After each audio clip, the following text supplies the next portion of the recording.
Was lost, and now we found. Yeah, our love was lost, and hope was gone. Our love was lost, and now we found. Yeah, and if you flash your heart, I won't deny. Yeah.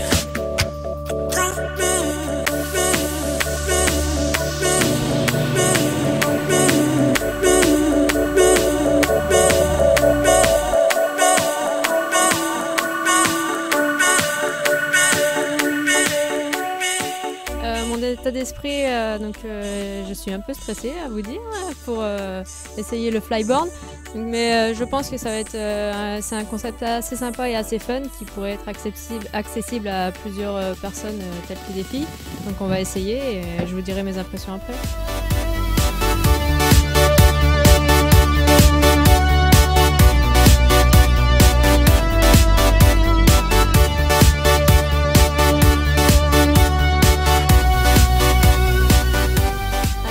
Le flyboard, comme je vous ai dit, c'est vraiment un concept super génial. Je viens d'essayer, je me suis régalée. J'ai fait un quart d'heure dans l'eau très fraîche et pourtant je me suis très bien amusée. Un peu complexe au départ pour se lever, mais dès qu'on a le coup en main, c'est parti. Et c'est super génial, franchement j'adore.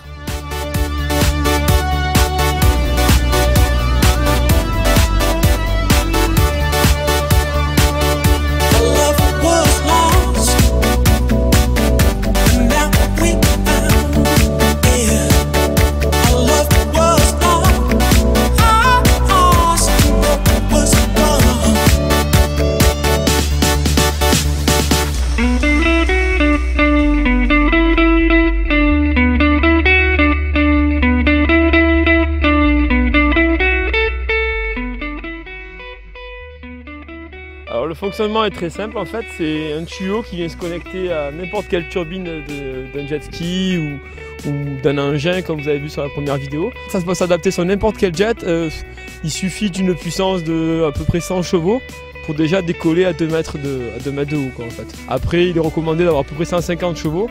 Avec 150 chevaux là vous pouvez atteindre la hauteur maximale du tuyau, c'est-à-dire à peu près 5-6 mètres.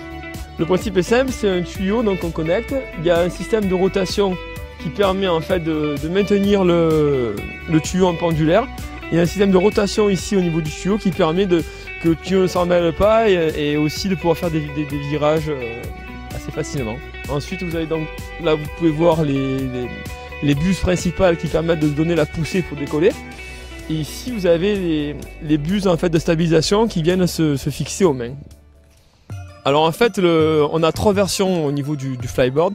On a la première version qui va être en fait dédiée à tout ce qui est location, initiation et pour les personnes qui sont vraiment en apprentissage, où la personne en fait est sur le jet, s'occupe de démarrer et de gérer l'accélérateur.